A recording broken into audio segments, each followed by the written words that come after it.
Hello and welcome back to Precalculus1, section 2.5, zeros of polynomial functions. Zero is where the function crosses the x-axis. So, if you have some type of a polynomial on the xy graph, coordinate system. In this case, these two will be known as zeros, also known as roots, also known as solutions, or x-intercepts. So you have four different words, all mean the same thing. Location where the graph cuts through x-axis. And for y-axis, we just call it y-intercept.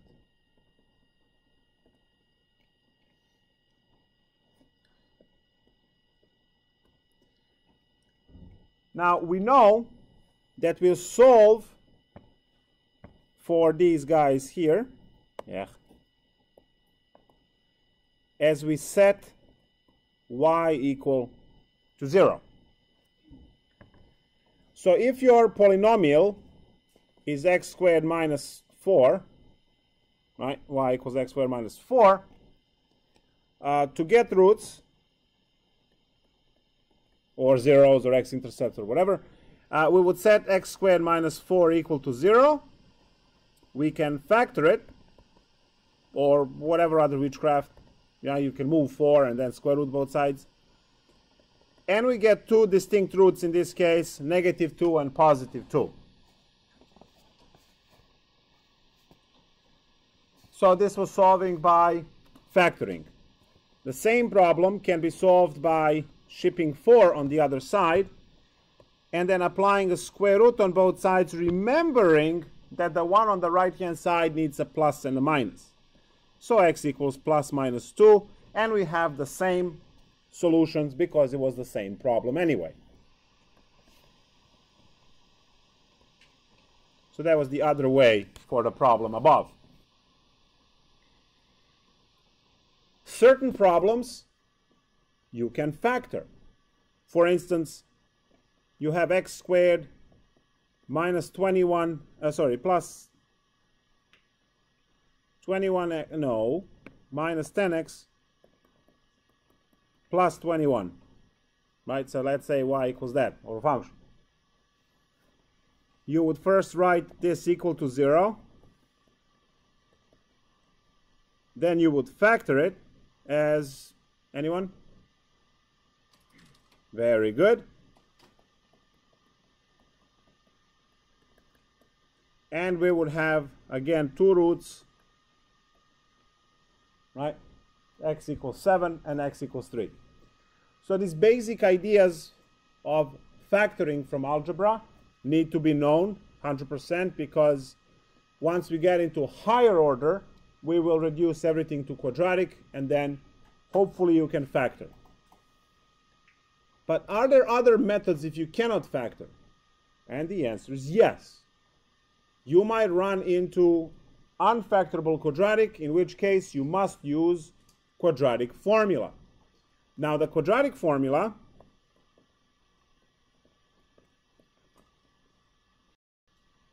is x12, right? So that's, you have both solutions for that one, is equal to negative b plus minus square root of b squared minus 4ac divided by 2a. So this gives you x1 and x2. Because it's quadratic, you should have two solutions there. So say you run into x squared plus 3x minus 5 equal to 0. This cannot be factored. What you can do is you can pick that a is 1, b is 3, c is negative 5, and feed all of that into the formula. So x12 would be negative 3 plus minus square root of 3 squared minus 4 times a is 1 times c is negative 5. Divided by 2 times 1, 2a. And then you compute this monstrosity. You get 9 plus 20 divided by 2. And as you can see, you have negative 3 plus minus square root of 29, which does not have a square root. So you can just leave it as this, because these are the two solutions actually. Now you can go get the decimals. No one cares about them, but you can go and get the decimals if you're interested. Now, once I have roots, if you remember last class, these guys over here are roots. I can create factors. And factors would be x minus negative 3 plus square root of 29 over 2 times x minus negative 3 minus square root of 29 over 2.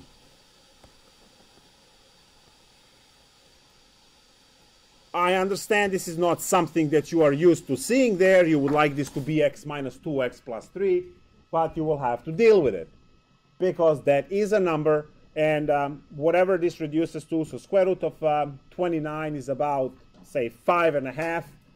So 5.5 minus this 2 point, about 2.2, so it's about 1.2 or something, right? 1.5, whatever it is. So you can reduce this to a decimal value, and you would have whatever, x point, I don't know, it will look like this. So you know what it means.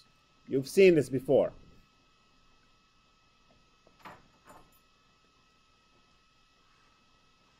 You might run into those that would be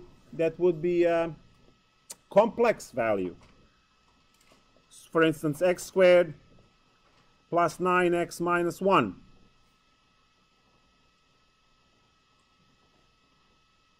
Equal to 0.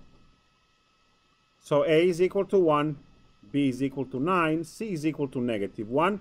And when you feed this into your x1, 2, which is negative 9 plus minus square root of 81 minus 4ac. So that's a 4 times a times c. Oh, wait. Nope. I meant plus 1 plus 19. Plus 9. Right, that will work. All right, fine. We'll swap it that way. Good. So that's a 1, that's a 9. Oh, you write with pen? That's good. Nice. I like. Look at this. Oh, gone. You start writing number 9 and it goes crazy like this, and you just erase it. You can do the same thing with pencil, similar. Let's check if this works. Negative 1 plus minus square root of 1 squared minus 4 times 9 divided by 2.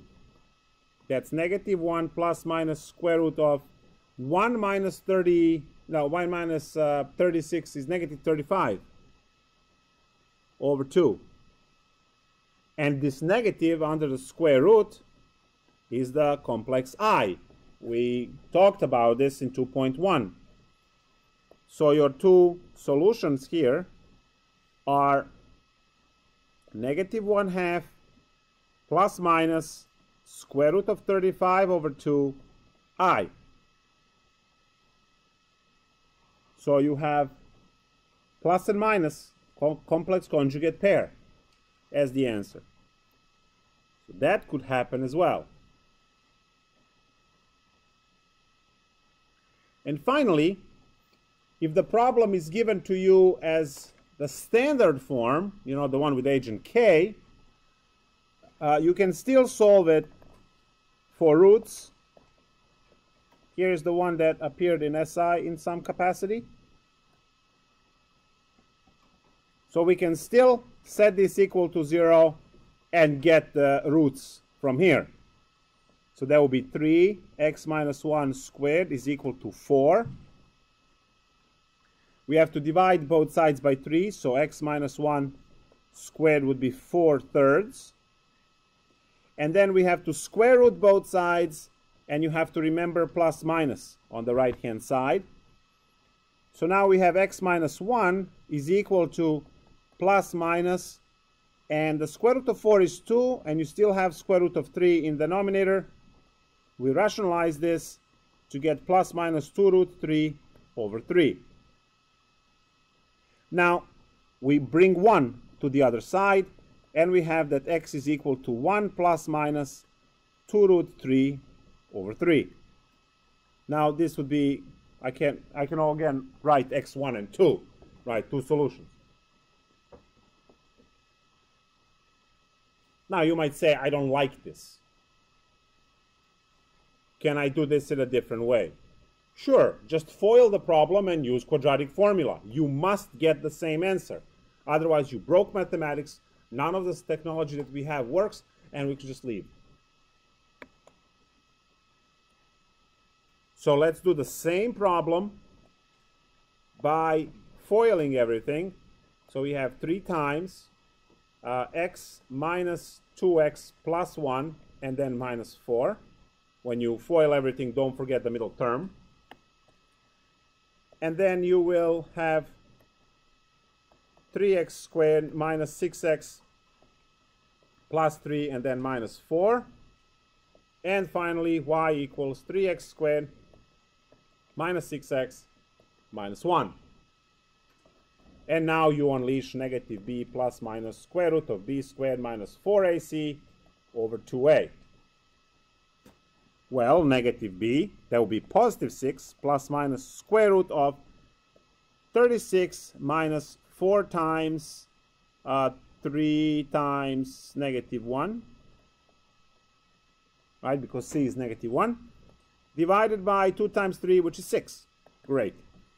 6 plus minus square root of, and I have 36 plus 12, which is in my book, is that will be 48, divided by 6. Now 48 is 3 times 16. So I can kick 4 in front of the square root. So 6 plus minus, and it's 4 root 3 over 6. Because square root of 3 stays and square root of 16 is 4. Now I separate this into 2. I get 6 over 6 plus minus 4 over 6 times root 3. When I cancel everything, it becomes 1 plus minus 2 root 3 over 3. Oh yeah, it's right there. It's good. So it's the same answer done different way. Clearly, the way up there was much better because we add 4 to both sides. We divide 3, right? We are fishing out this x over here. So to get that alone, you have to add 4 to both sides, divide by 3. So follow standard algebra procedure to fish out variable that you need. So all of these techniques that you've seen so far do the same thing, which is solve the quadratic polynomial to give us roots of a quadratic polynomial. We are actually interested in roots of the x cubed and the x to the 4th and x to the 10th.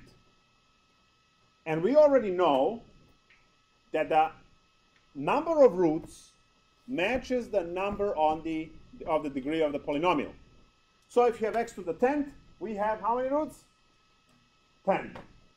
Some of those might be real, some of those might be complex. If you have x to the 5th, how many roots? 5. Because x to the 5th is the fifth degree. The number of roots always matches the number of the degree of the polynomial.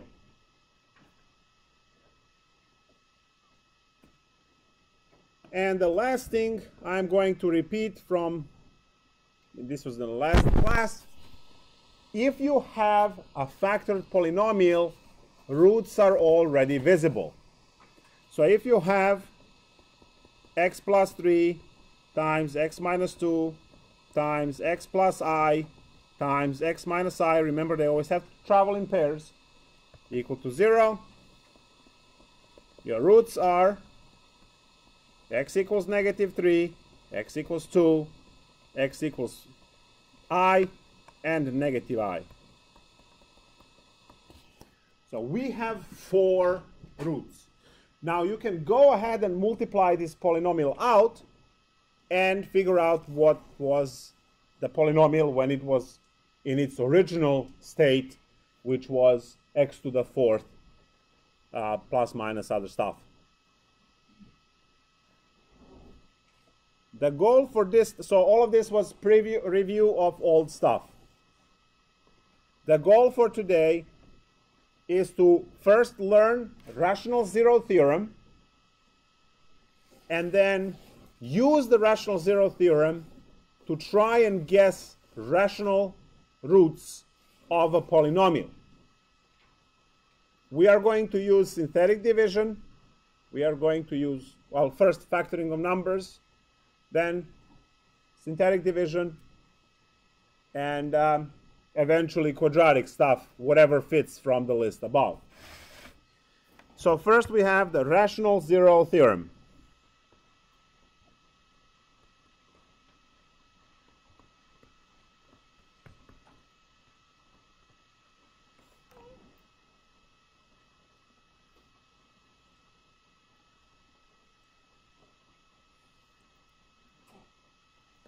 So, if a polynomial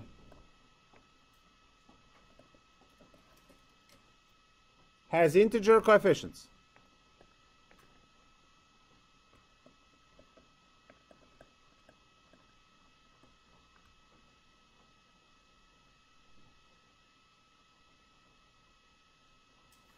and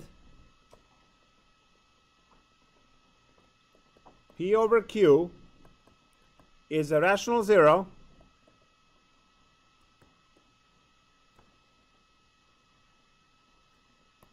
of our polynomial f of x, then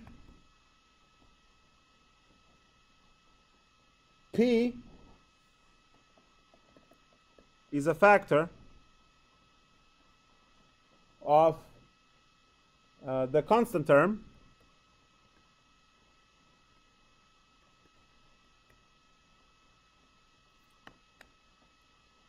and Q is the factor of the leading coefficient.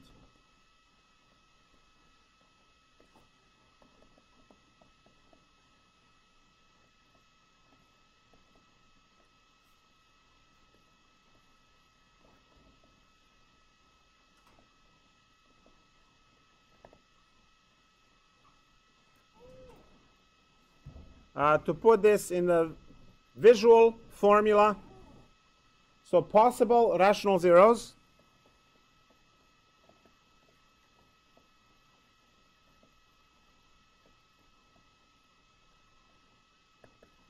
equals factors of constant term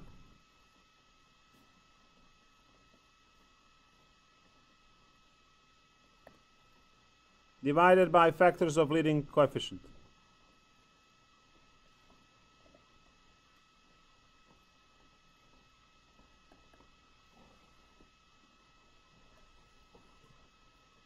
And that would be the highlight of what we are working with.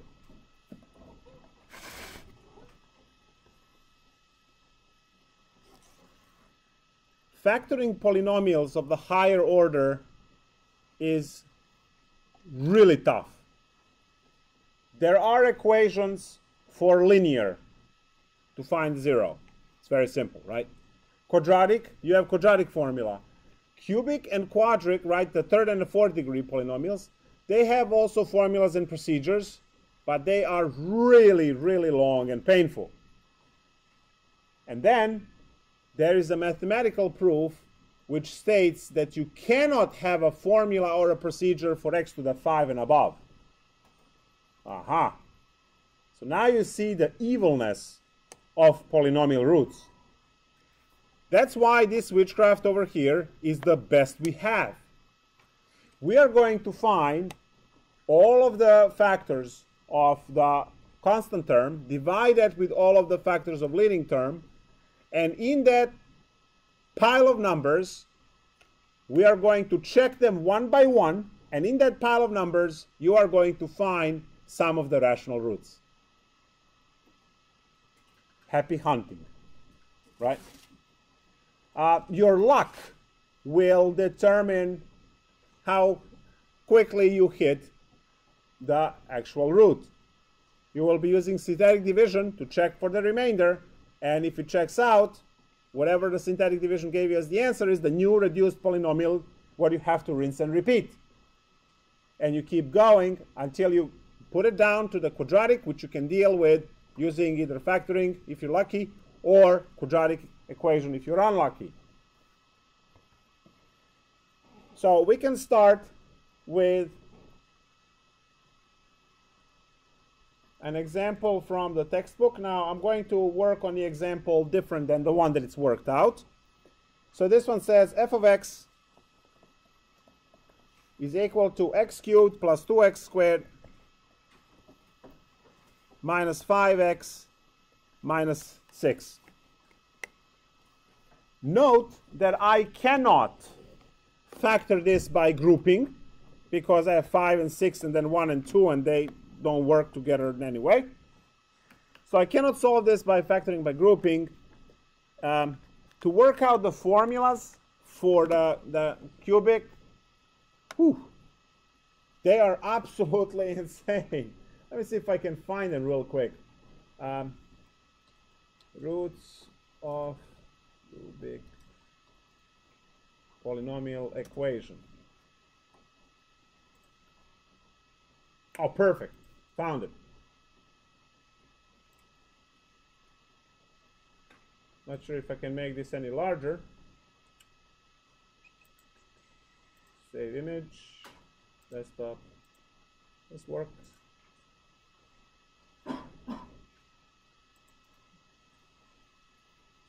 Nope.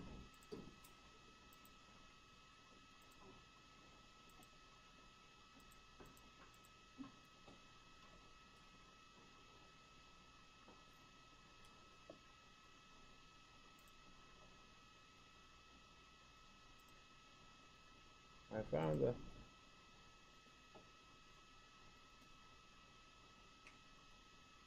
like one time when I don't need something on a transparent thing, they put on transparent things, now I can't export.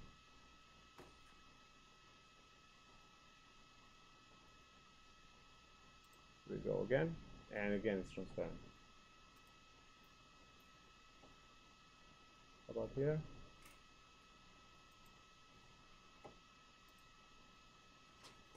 Whatever. So I'll show this, and then if you can see it, you can see it. So this is to calculate the first root. That's the second. So this is all. This all should be in one line. These 3 lines should be in one line. So that's how crazy, right? You pick your A, B, C, and D from the 3rd degree, and those A, B, C, and D you place for C as the B cubed. There's A, B, C. There's A squared D, B cubed, A, B, C.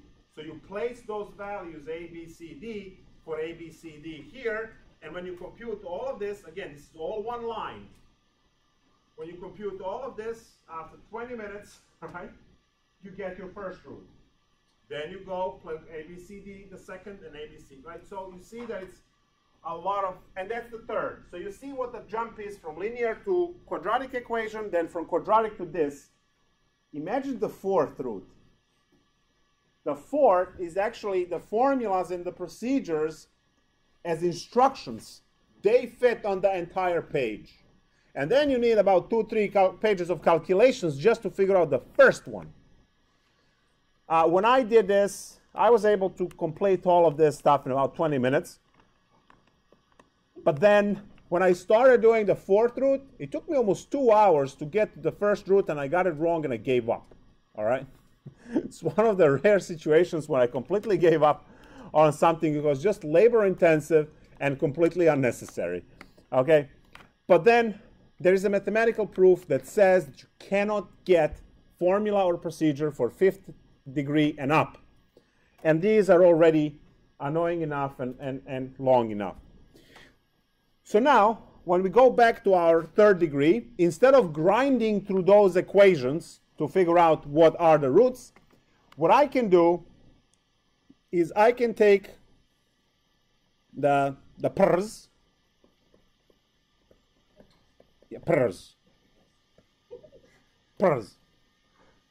possible rational zeros. So you take the PRs, and you take the factors of the constant term, that's -6. So factors are plus minus 1. Those are all the numbers that divide evenly into, without remainder, into 6. So plus minus 1, plus minus 2, plus minus 3, and itself plus minus 6. And divide that by the factors of the leading coefficient, which is 1. So the only numbers that divide 1 would be positive and negative 1. And the PRS list is when you divide all possible combinations. In this case, we get plus minus 1, plus minus 2, plus minus 3, and plus minus 6. So how many numbers do I get to check? 8 numbers. You have a positive 1, negative 1, positive 2, negative 2, positive 3, negative 3, positive 6, negative 6. You have 8 numbers to check on the list. All right.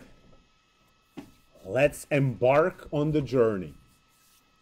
What do? Well, the fastest way to grind through this, the most efficient way, is to actually go with synthetic division again, immediately. Rather than plugging each one of these into a function, checking if it gives 0, and then using the synthetic division. Because if you do synthetic division efficiently and quickly, you will see very fast if, let's do it. So first one is positive 1. And the coefficients are 1, 2, negative 5, negative 6. Drop down 1. 1 times 1 is 1. Add is 3. 3. Negative 2. Negative 2. And you're not getting 0. I'm just going to place x here because positive 1 is out of the picture. Did not give me 0 as a remainder, which means it doesn't divide evenly. 1 is not a root off the chart. Forget about it. Next one in the line is negative 1. 1, 2, negative 5, negative 6. So drop down 1, then negative 1, 1, negative 1, negative 6. Aha! There is the 0 I was looking for. See that? So what we did is we hit the root.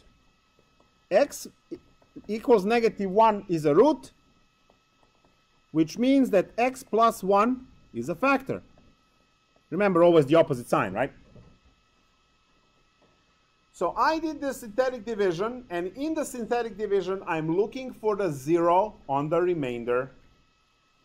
What happened here was you went through synthetic division, so copy 1. 1 times negative 1 is negative 1, so add them, get 1. Then negative 1, negative 6. Negative 6 times negative 1 is positive 6. When you add these two guys, you get 0. Nice. Now, what's left here is x squared plus x minus 6. And that one, I can, in this case, I can factor. This one factors as x plus 3, x minus 2, and I have the other roots.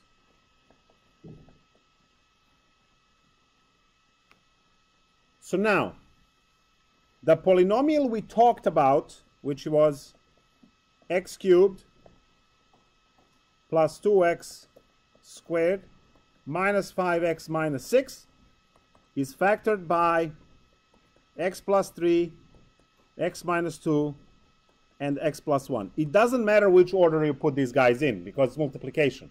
You can put them in any order. Guys, this is your answer. This is the answer to the question. Factor polynomial. We also know that roots are -3, +2, and -1. Again, you can list them in any order, or you can list them in increasing order if that makes you happier. Here, I'll put them in increasing order. -3, -2, and 1. That's what I said. Please pay attention.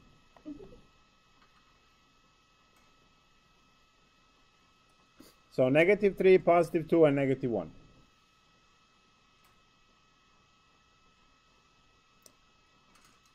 And we walk away. Problem is over, right?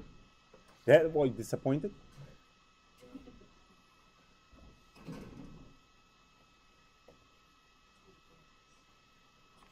Hold on to your C24 in the back with 18 numbers to check. Some of them being 3/2 and 2/3, things like that. Let's take a look at more interesting examples. Whew. Here's a spicier example. Polynomial is listed as 4x to the 5 plus 12x to the 4th minus x minus 3. Note that we are missing x cubed and x squared. Your synthetic division has to have those placeholders, otherwise you're doomed. Right? Do we all see that? Here, I'll put it in blood. Missing x squared, x cubed. And that's important because your synthetic division needs to reflect that. But we start with pers.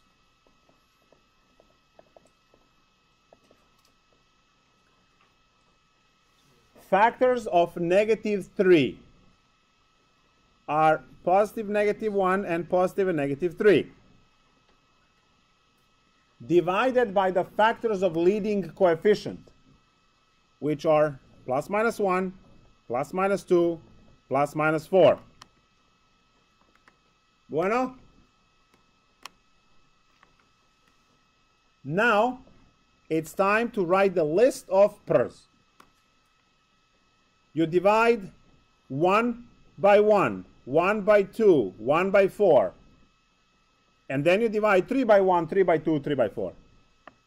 You can skip all repeats. So 1 divided by 1 is 1, so +(-1) is the first. 1 divided by 2 is +(-1/2). 1 divided by 4 is +(-1/4).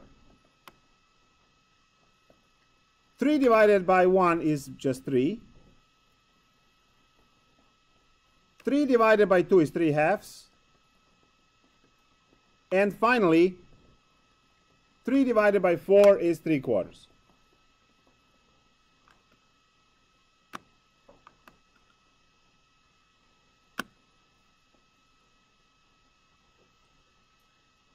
Yay, 12 numbers to check. Who's excited? I am excited, exactly. What I'm going to check are whole numbers. 1, -1, 3, and -3. Why? Because I'm lazy. And then I hope that amongst those 4, at least 3 of those will be the roots of the 5th degree, so that I can go down to the quadratic where I can just use the quadratic formula and actually not check any of the fraction ones. So we start with 1. Our coefficients are 4, 12, 0, 0, -1, -3. Remember that you have to use placeholders for those that are missing, which is the reason why I put them up there, x squared and x cubed. Drop down 4, 4 times 1 is 4, brings to 16, then it's 16, another 16, another 16, another 16, another 16, and then 15, and that's 15, and that's not 0, so we abandon the ship and go check -1.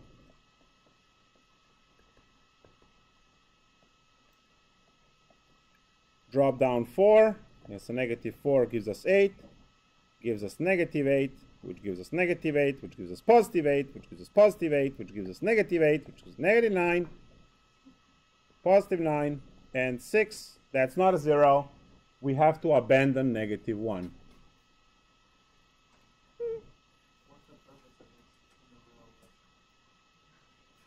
The project is coming up.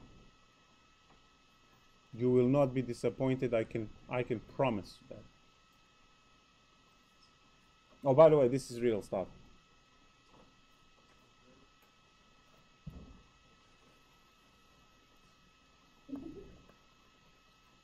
Four, 12, 0, 0, -1, -3. Let's check 3. Hoping for a bingo over here. Drop down 4, we get 12, it's 24, and it's 24, and it's 24, and it's 24, and it's 24, and it's 24, and it's 23. And then that's 3 times, it's 69. Ugh. We don't have bingo again. All right, -3.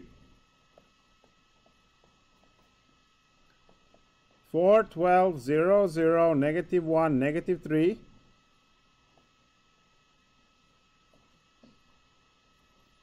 Drop down 4.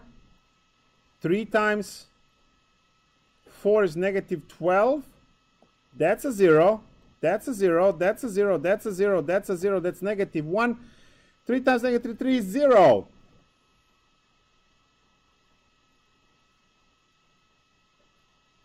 If this was a commentary on a soccer match, the commentator now would be going, goal, goal, goal, goal, right? Not that I ever watched that stuff, but I've seen it on YouTube and it's hysterical.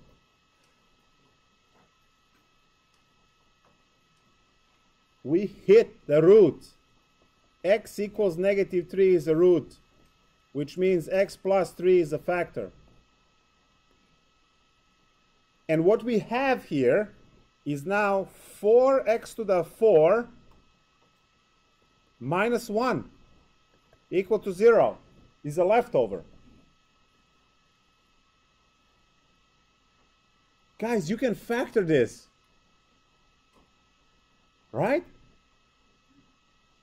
Be excited. You can factor this because it's 2x squared minus 1 times 2x squared plus 1.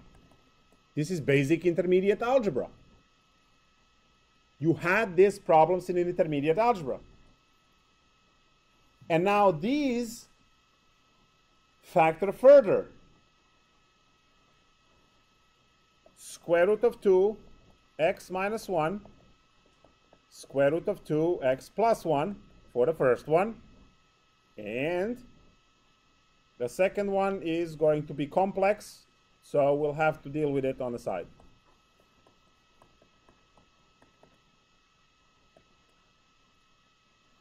So from the first one, when you set root 2x minus 1 equal to 0, using the 0 product rule, you get root 2x equals to 1, and finally x equals to 1 over root 2, which you rationalize, and x is equal to root 2 over 2. The other one will work the same way, except the sign will be opposite, and we would get negative root 2 over 2. So we have those two as roots, and we have associated factors x minus root 2 over 2 and x plus root 2 over 2. So far, I have 3 out of 5 factors. I still have to deal with this one. 2x squared plus 1 is equal to 0. 2x squared is equal to negative 1. Square root both sides. Do not forget plus minus. So now we are getting root 2x, right? The square on the x and the square root canceled. And on the other side, you have I, square root of negative 1, plus minus I. No coughing. So now x is equal to plus minus I over root 2. Rationalize that. And we got it. X is equal to I root 2 over 2 and negative I root 2 over 2. Associated factors, x minus I root 2 over 2 and x plus I root 2 over 2. By the way, this is example number 2 in your textbook.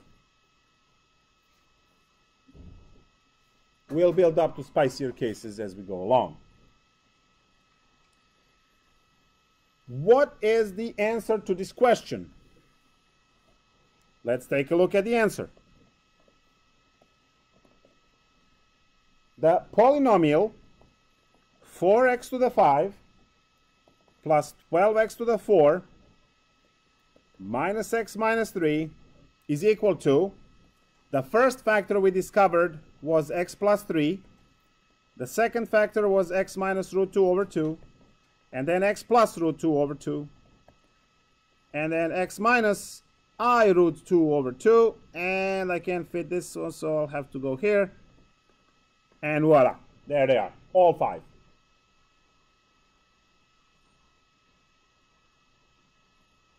Scroll up a bit.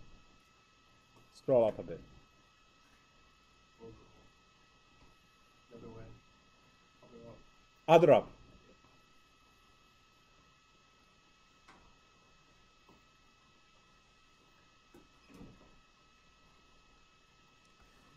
The procedure is highly structured.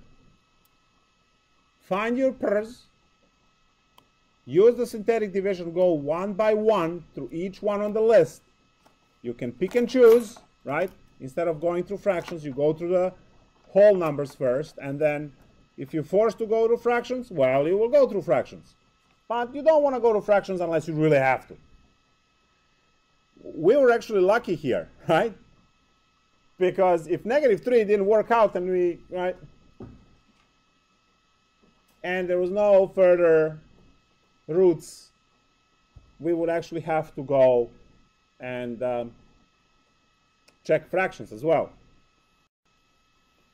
Let's take a look at another example.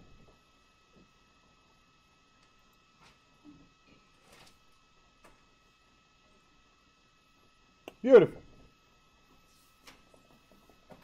F of x is equal to x cubed. Not a problem, right? You just find one and the rest is quadratic. 11x minus 20. All right. So the problem is x cubed plus 8x squared plus 11x minus 20. Go. Find pairs and then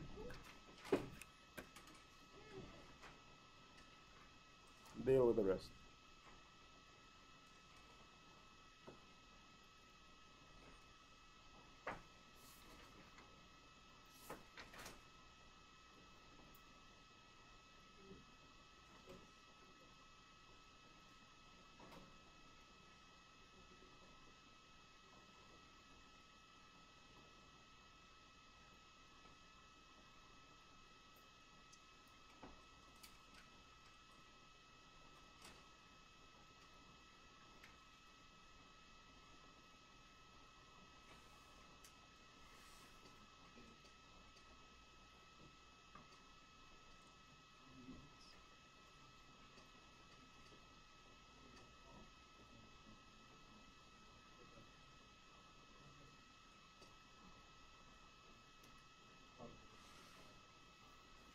This is the time when you work with your surrounding.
Right. So we start with pairs. Note that the constant term goes in the numerator and the leading coefficient goes in the denominator. Don't you see how awesome that stuff is? We talked about leading coefficient not being 0 ever, because you lose the degree, right? So you can see over here how everything like falls together perfectly. And if you ever forget which one goes on top, and you remember me mumbling about it in the class, right? Leading term, leading coefficient can never be 0, and you also know that you can never divide by 0. So it's common sense that it will go in denominator. What are the factors of 20? Plus minus 1, plus minus 2, plus minus 4, plus minus 5, plus minus 10, plus minus 20. All of that divided by plus minus 1. So it's just those numbers on top. We don't have to list them again. 12 numbers. Yay! Let's check. We check number 1. Coefficients are 1, 8, 11, negative 20. What do we get? Drop down 1. 1 times 1 is 1, 9. It's 9, it's 20. Oh. On the first shot. I know. I should buy lottery tickets, right? What's left behind is x squared plus 9x plus 20. We know that 1, x equals 1 is a root, and x minus 1 is a factor. So, we are left with the quadratic, which we can hit with the quadratic formula. Negative 9 plus minus square root of 81 minus 4ac, that's 80, divided by 2. Negative 9 plus minus square root of 1 is 1 over 2. Whew. Negative 9 plus 1, negative 8 divided by 2, negative 4. Negative 10, negative 5, right.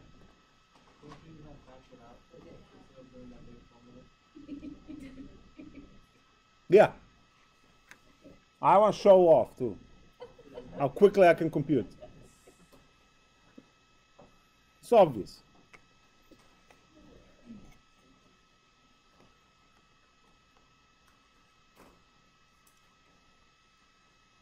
So we have our answer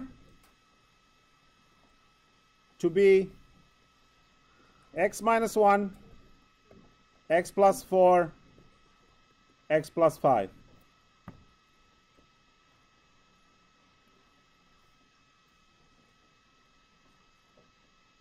Good? Nice.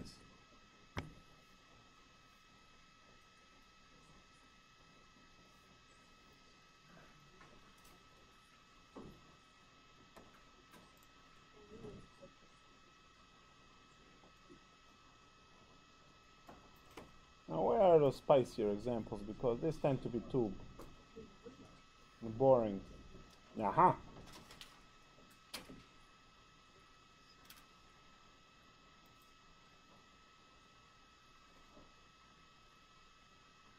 Jeez.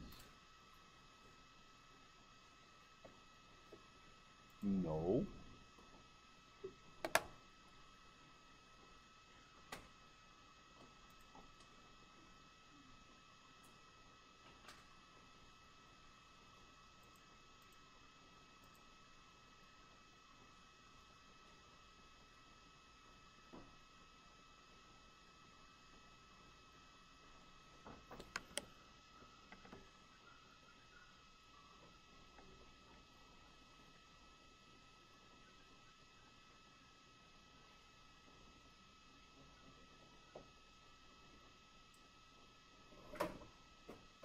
Ooh.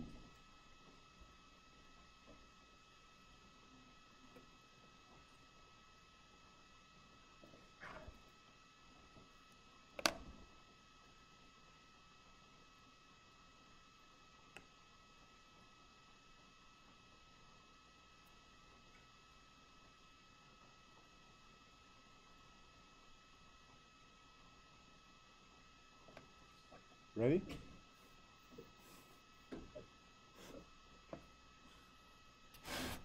This one's going to be epic. I don't think you can actually leave as fast as I'm going to write this one. You will at least hear about it. Right. X to the 5 minus x to the 4 minus 7x cubed plus 7x squared minus 12x minus 12. X to the 5 minus x to the 4 minus 7x cubed plus 7x squared minus 12 minus 12. Nice. Pers. Now, since we are dividing by, right, the leading coefficient over here is 1, we can just list the factors of 12. Plus minus 1, plus minus 2, plus minus 3, plus minus 4, plus minus 6, and plus minus 12. Oh, we have just 12 numbers, not a big deal.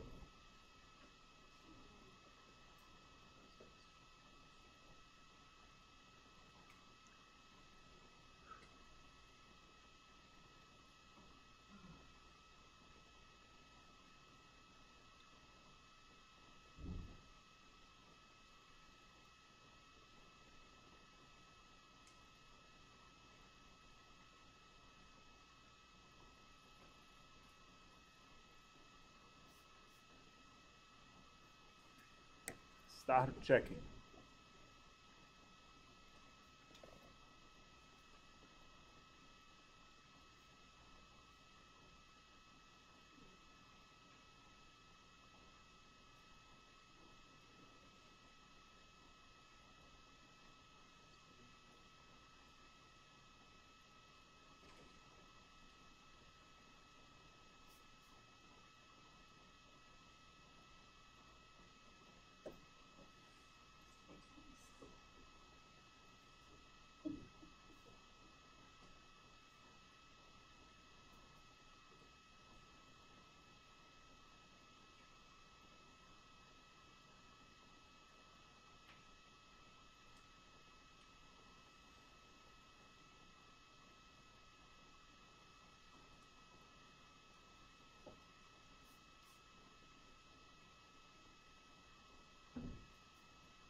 See you next week, huh? Oh, no, I'm not leaving. On you. Did you find the first one? Did you find the first one? What's the first one? Roof. 2.2. Oh, I'm doing work on this. Alright. About a couple weeks. Got no job. Family issues. School. All at once. Wait. Look up.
What's fine?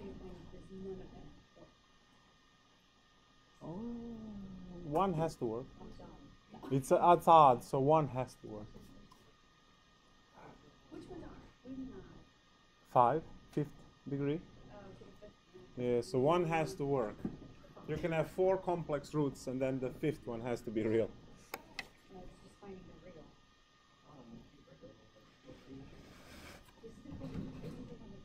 So what? One didn't work. 1, 2, 3, then 1. Oh, all right. So now check -1, -2, -3. I did. Oh, oh, the first 6 didn't work. No, no lottery tickets for you, my friend. What's the best way to do it? Do you take negative all? You gotta guess. It's a guessing game. Don't tell me. Positive first, then go back to negative. Should I not? Oh, okay, fine, whatever. Did you find the negative root?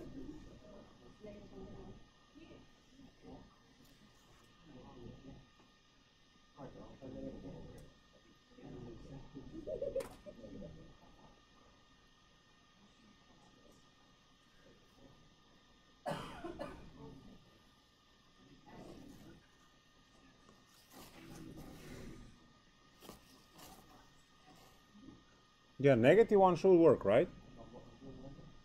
Is it? It doesn't work?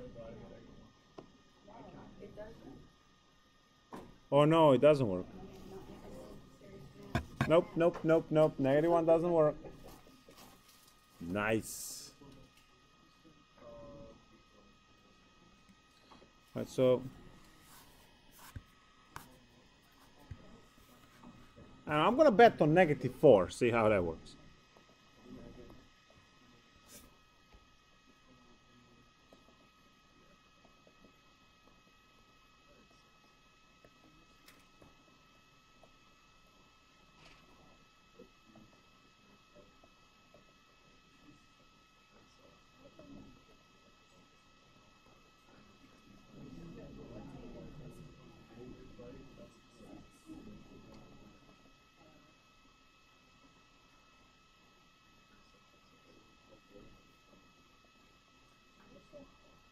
Yeah, it's not gonna work.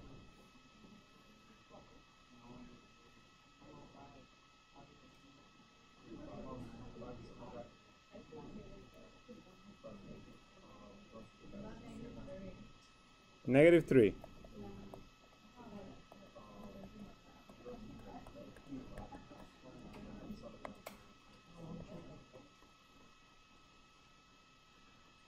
Let me just check if I wrote the problem correctly.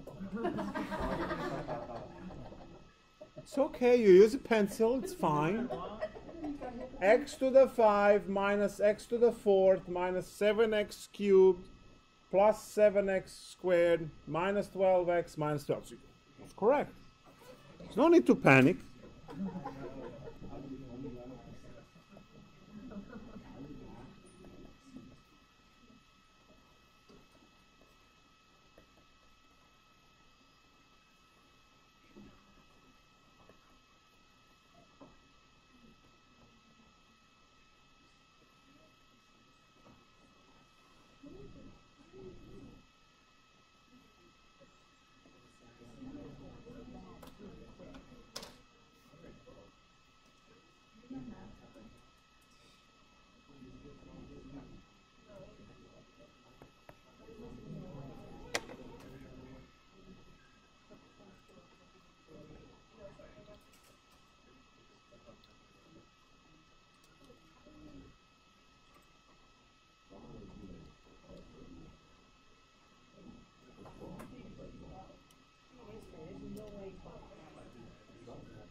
Ain't no way to get that 12.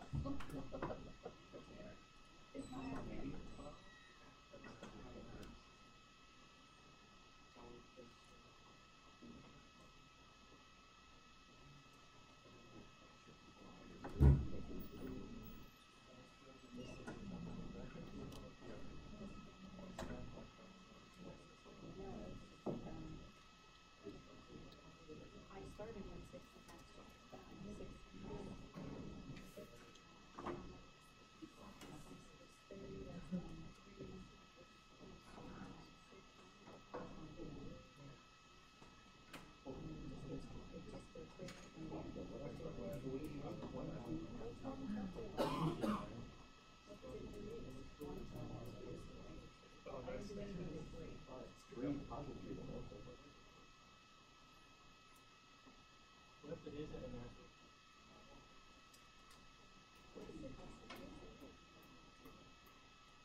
Got it.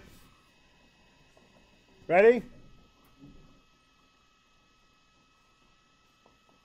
X minus 3.07939 times x plus what? 0.636123 times x plus what happened? Oh, you have mathematics, it's okay. 2.7. This institution is where you learn stuff. So the answer to your question is learn. Oh, I typed it in mathematics. 78047 times, hold on, we're not done, x minus 0.668604 plus 1.32521 I, and then the second one has to be the same, so I'll just put plus minus over here. And there you go. Easy. You can. That's why I use Mathematica. We move to the next example where you can figure it out.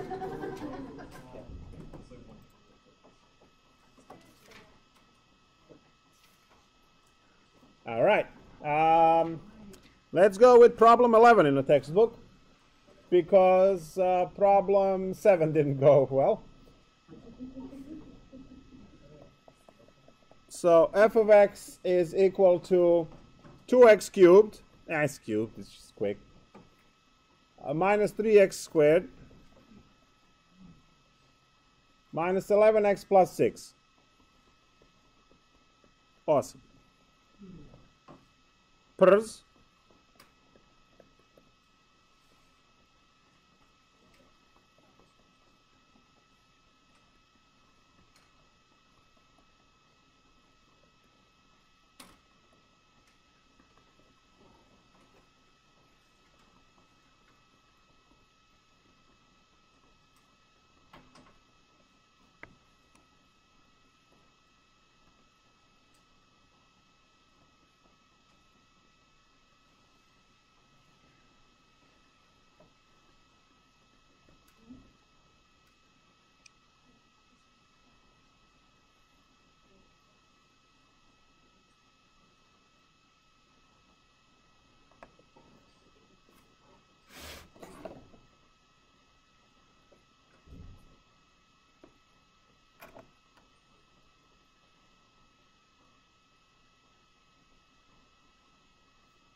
Did you find any? -1. All right, my guess is -1, 2, -3, -11, and 6.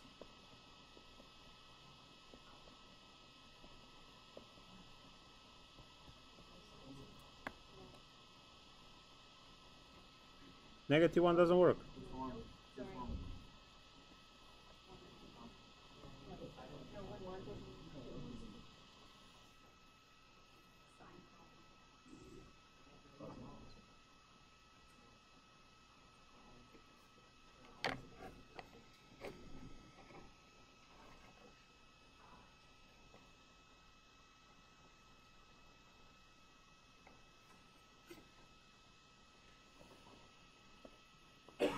Try 3. I'm bored, so I'm going to just try numbers while you guys are trying numbers.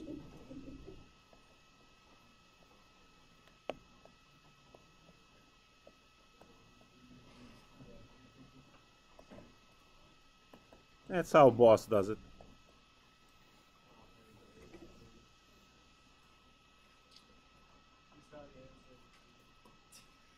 Where? In the stars? Yes. Mm-hmm.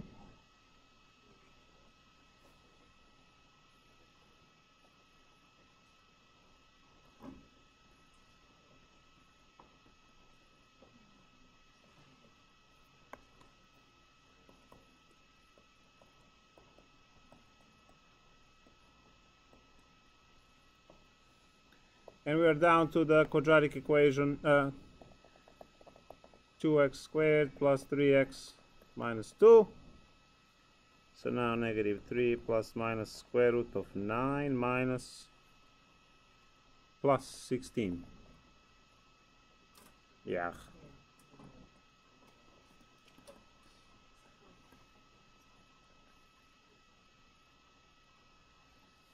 So if you can't factor, you're quick with calculating, you can immediately go to the quadratic.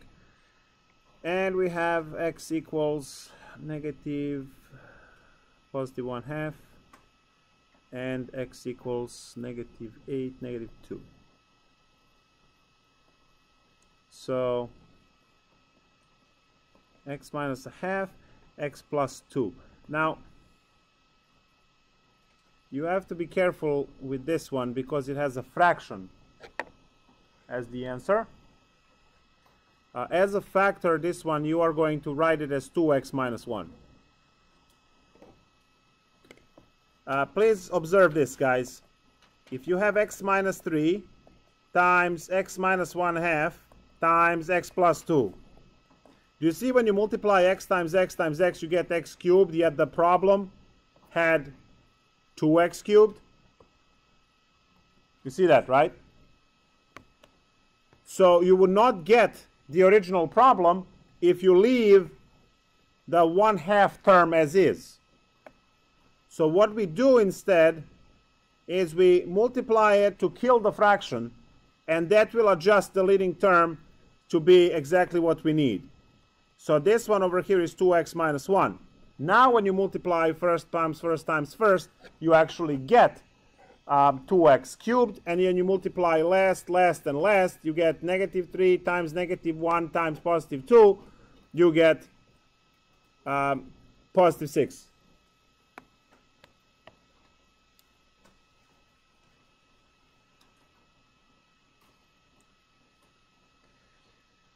Is there a way to make this easier? The answer is yeah. Checking these lists can be made easier if you learn Descartes' rule of signs.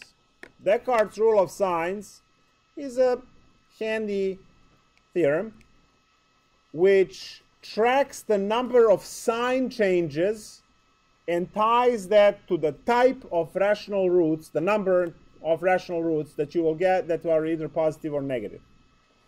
So Descartes' rule of signs says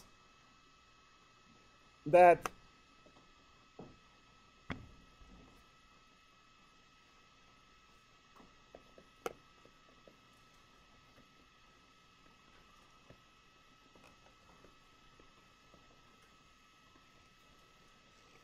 So the sign says that the number of sign changes is the cap on the amount of positive real roots.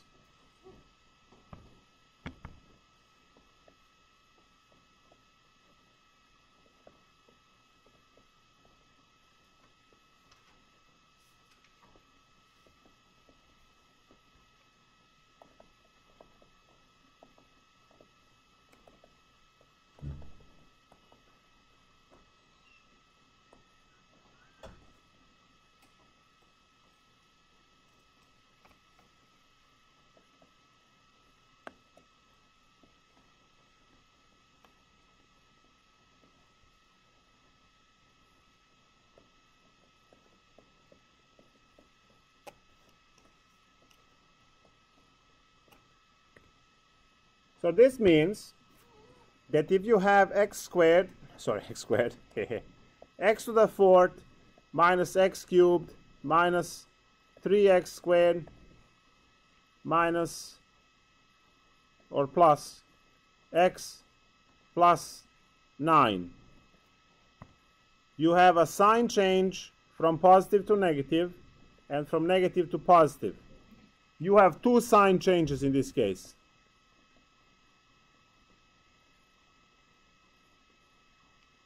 And that means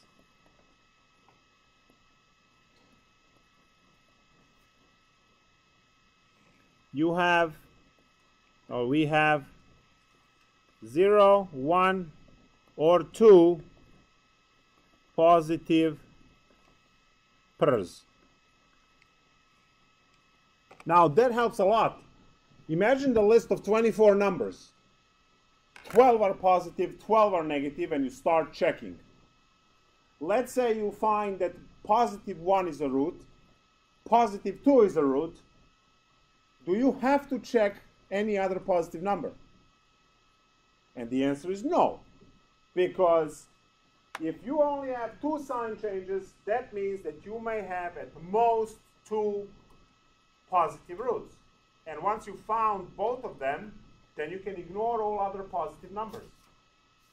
So on the list of 12 numbers, 16 numbers, 24 numbers, 18 numbers, you can get any of those lists. For any of those lists, you can start ignoring positive roots once you exhausted all the positive roots, once you found the maximum amount that you could possibly have. So Descartes' rule of signs simply counts sign changes. That was a positive term, that's a negative term, that's a sign change. Negative to negative, no sign change. Negative to positive, sign change. That's the one we count. Positive to positive, no sign change. So we have two sign changes. If we have two sign changes, that means that 0 roots are positive, 1 root is positive, or at most 2 roots are positive. And if you find 2 roots already, you don't have to check any more positive numbers. There is also Descartes' rule of signs for negative, which you would get when you replace each x with negative x, apply the fourth and the cube and so on. Some signs change, some signs don't change, and then you check. Again, sign changes, and because you swapped x with negative x, now in this new polynomial, whatever amount of sign changes you have will cap the amount of negative roots. It's good for spotting those complex, possible, or radical, and so on. We can check this rule against our previous problems. For instance, in this problem here, I have 2 sign changes. There is one over here and one over here. So at most 2 positive real roots. How many did we have? We had 3 and 1/2. So there were 2 positive roots. So a maximum amount. Okay, problem before that. Forget about that. Here is only 1 sign change here. You can have at most 1 positive root, and that's x equals to 1. The other 2 roots were both negative. See that? So it will check, obviously, for all other problems.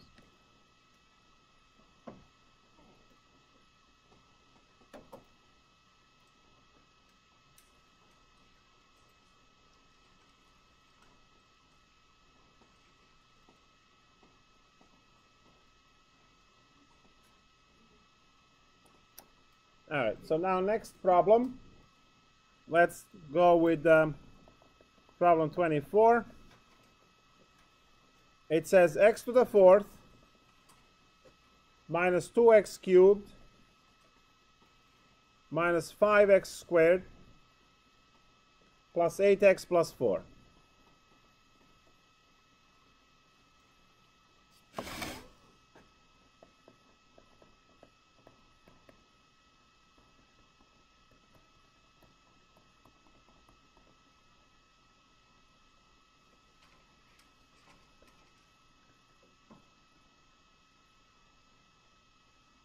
We have two sign changes, which means at most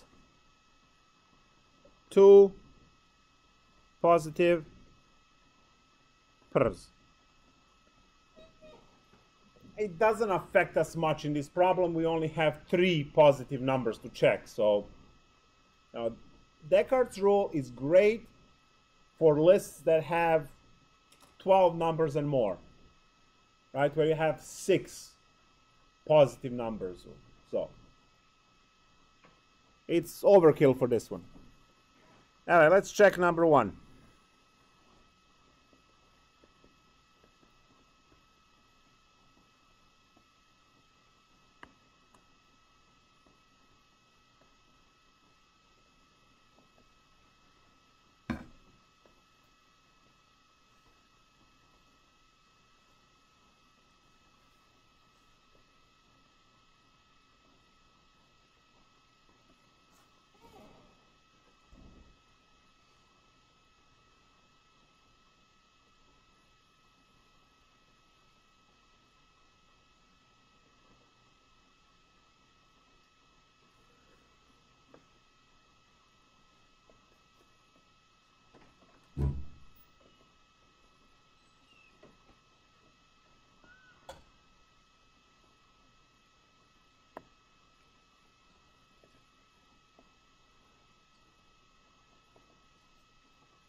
Oh, got it. Now, we haven't had a situation like this before because we were lucky with factoring, we were lucky with everything else. And now, what you found is that the root is 2, and you found x minus 2 as a factor. Now, what is left is the cubic.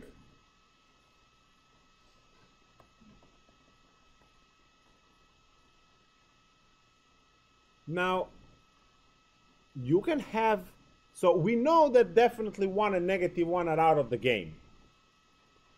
And for this polynomial, which is the part of the original one, those numbers are still out of the game.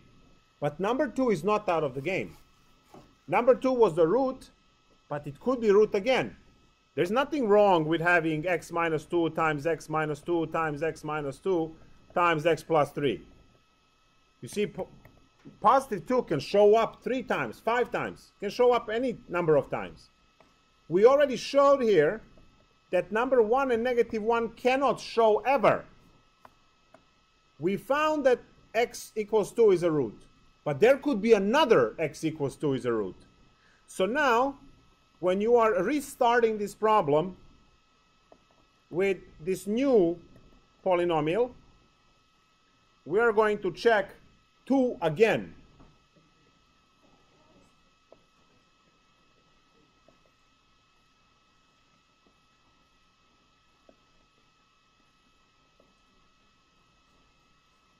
And I guess it's not going to work. It almost worked. Almost. So once you find the root, if you still have to do synthetic division after that, because you can't factor, you are not at the quadratic level yet, you will not restart with other roots fresh from the beginning equation. You will continue problem off of the last simplified state. So now what happened was we got rid of 1, got rid of negative 1, we found the root at 2, and then we found the cubic polynomial. We are continuing with our list of the cubic polynomial now, and we have to recheck the last root we had. So drop 1 times 2, add to 2, adds to 4, negative 1, negative 2, and it doesn't work. So now you check negative 2 in 1, 0, negative 5, negative 2. So make sure that you are not restarting from the original problem. Because if you restart from original problem and you find another root, you still don't have a polynomial simplified down to quadratic where you can easily deal with it. So you continue working on a cubic now. It's negative 2, it's positive 4, it's negative 1, it's positive 2, and here it is. You see, so x equals to negative 2 is a root, and x plus 2 is a factor. And look, what's left is the quadratic. X squared minus 2x minus 1 equal to 0. Can this one be factored? It looks like it can, but it can't. We have to use quadratic equation.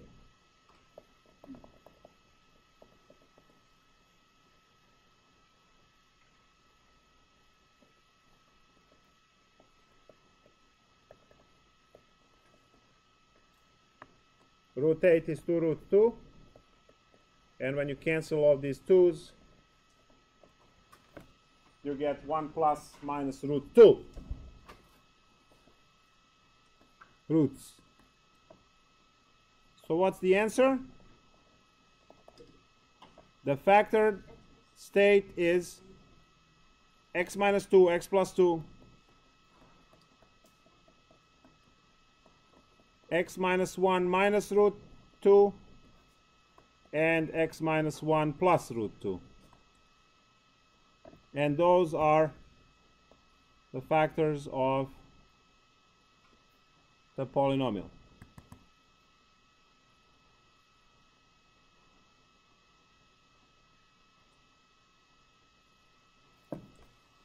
Now let's assume you care.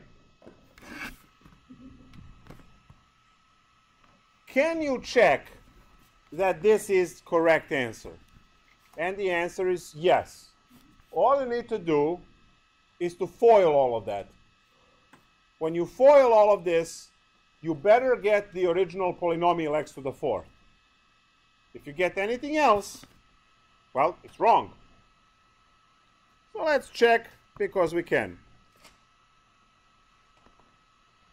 When I FOIL the first part, I get x squared minus 4 because it's simple square of a difference of squares.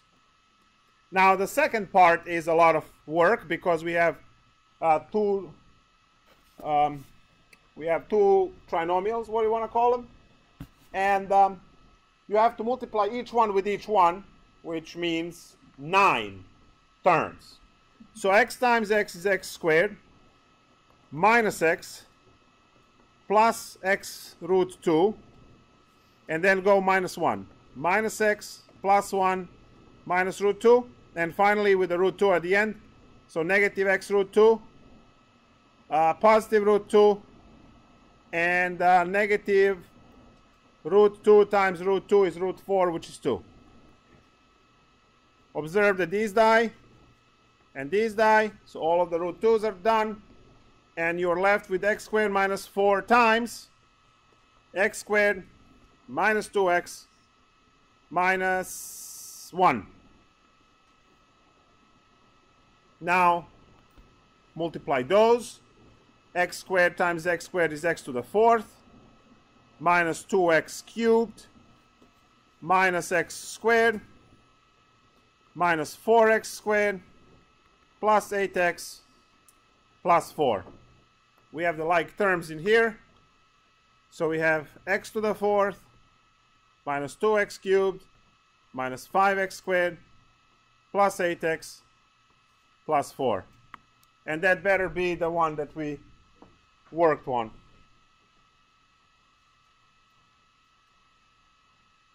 It's somewhere. Oh, it's there. Good. It's problem 23. Right?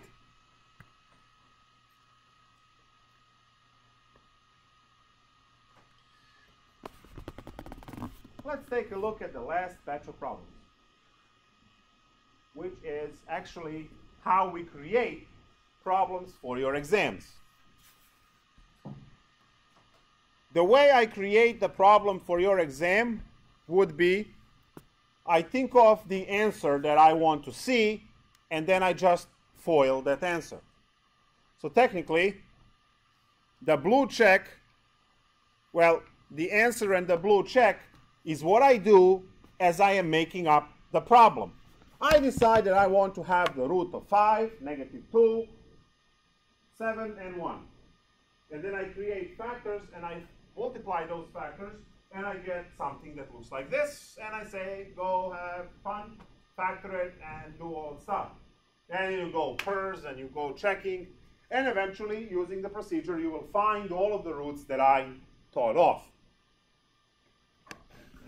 The problem in a book, problems in a book that address this are 25 through 32. And they give you the polynomial, they give you the roots, and they want you to find the polynomial, which means simple multiplication. But then they give you initial piece of information to adjust their front coefficient. You remember how I had that issue with the 1/2 earlier? That's that. It fixes that.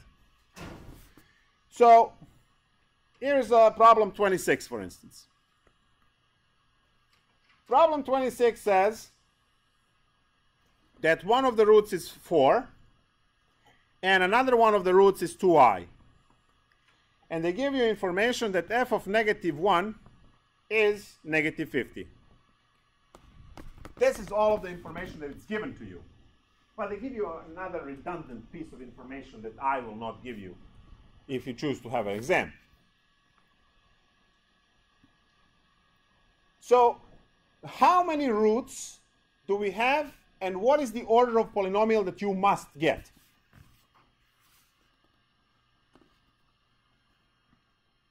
How many roots do you have, and what is the order of polynomial that you must get? 2 roots are given, but how many actually are given? 3. What's the third one that it's there but not there? X to the negative, yes. Complex roots always travel in pairs.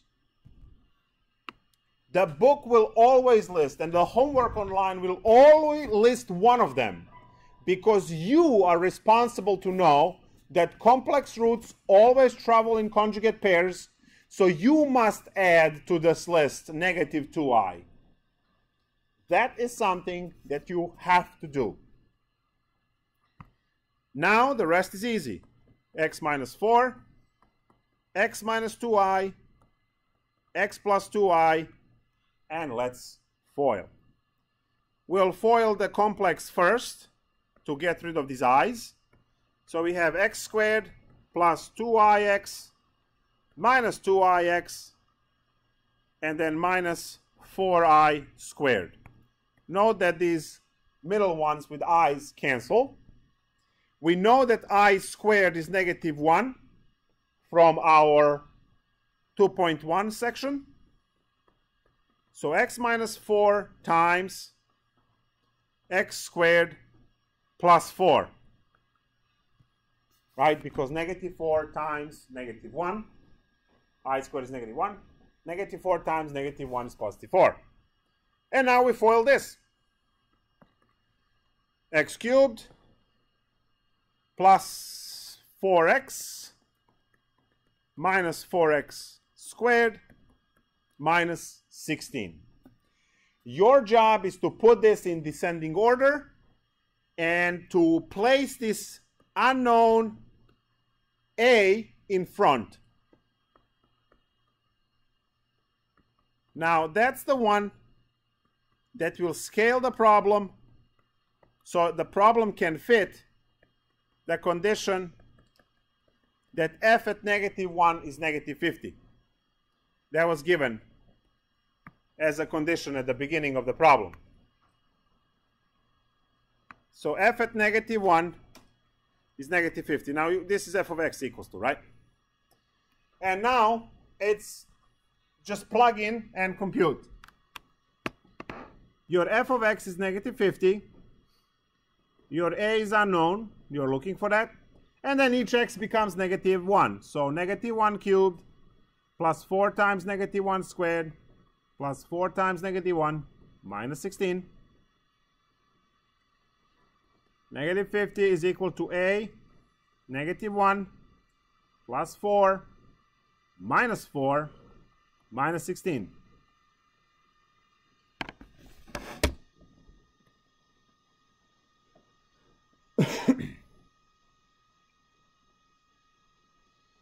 So we have that -50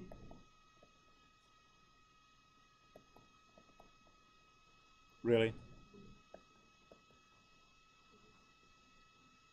Oh.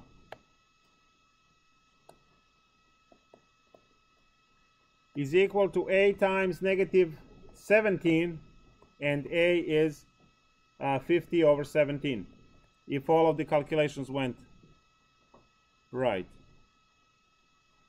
So plug in a -1 cubed, -1 squared, -1. -1 cubed is -1. -1 squared is 1, so times 4 is 4. Positive 4 times -1 is -4, and then -16. Yep. So what's the polynomial they're looking for? Polynomial is 50 over 17 times x cubed minus 4x squared plus 4x minus 16. This polynomial will go through the point they want. It's a third degree because you were given 3 roots. Well, you were given 2, but you know the complex one is there. And that's it. Since we have -1 minute left, I just have a quick question and we're done. Where?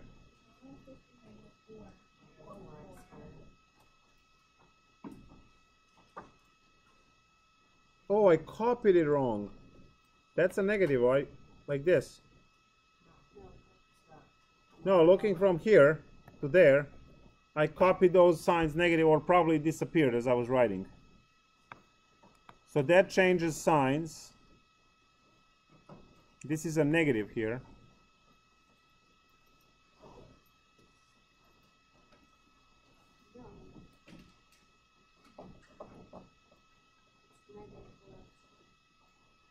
Yeah, -4x squared.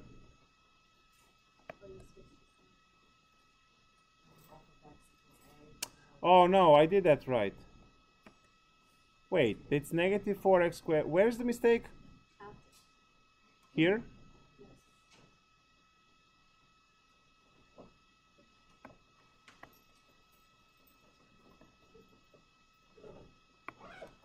From this line to this line is good, right? Why it's not? This is positive, this negative, it's negative. This term is positive, this term is positive.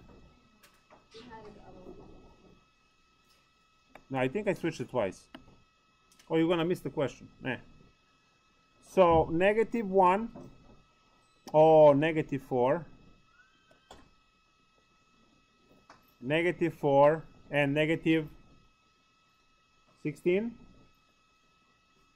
So that's -25. Ooh, look at that. That's 2. This is 2. Nice. All right, that's fixed. Good. Thank you. The last question that I just want you to tell me what is the order of the polynomial. So I equals 1 plus 2i, I equals, x equals. So these are the roots. I equals 1 plus 2i, x equals to 3 minus I, and x equals to 4. What's the order of the polynomial?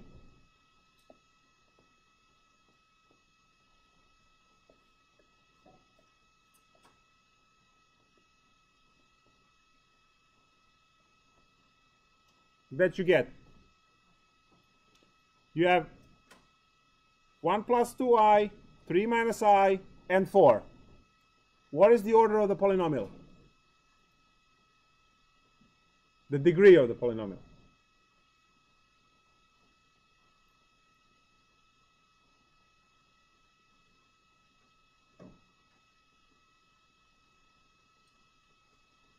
We just talked about it. Nope. Fifth.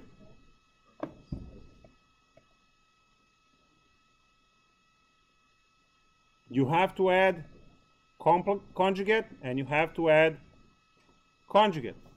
So that's 5 roots, which means the 5th order.